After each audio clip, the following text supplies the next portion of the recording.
오늘 새벽 5시쯤에 다혜 씨가 SNS에 이런 글을 올렸습니다.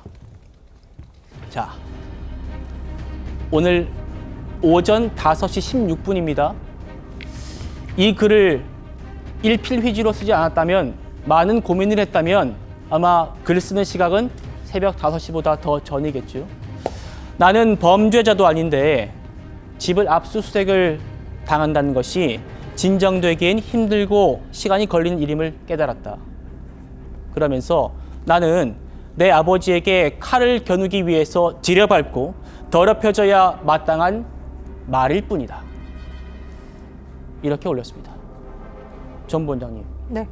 난 범죄자도 아닌데 아버지에게 칼을 겨누기 위해서 밟히는 말이다. 이렇게 다혜 씨가 올렸어요. 다혜 씨 참지 않겠다라고 그전에는 올렸던 말입니다. 심경 어떻다고 보십니까?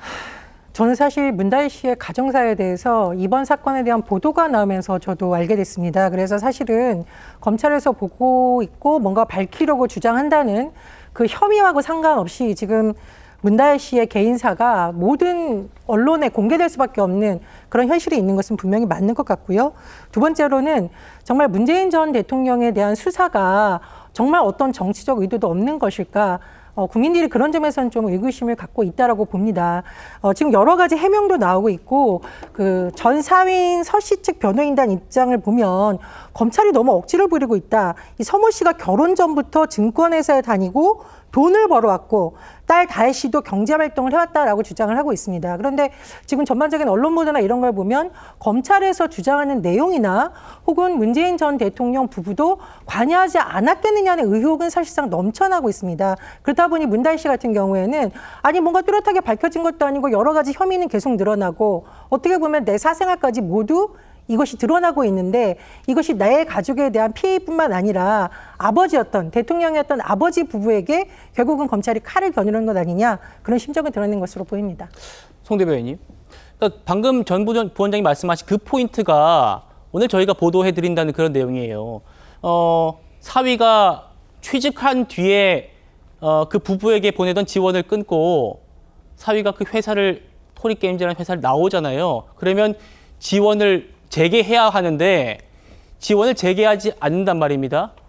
그리고 그때부터 태국 이주가 시작되고 그 태국 이주에 문 전 대통령 부부가 어떻게 관여했는지 그 정황.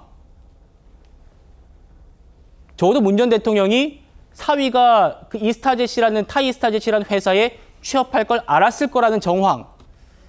그게 지금 중요한 거거든요.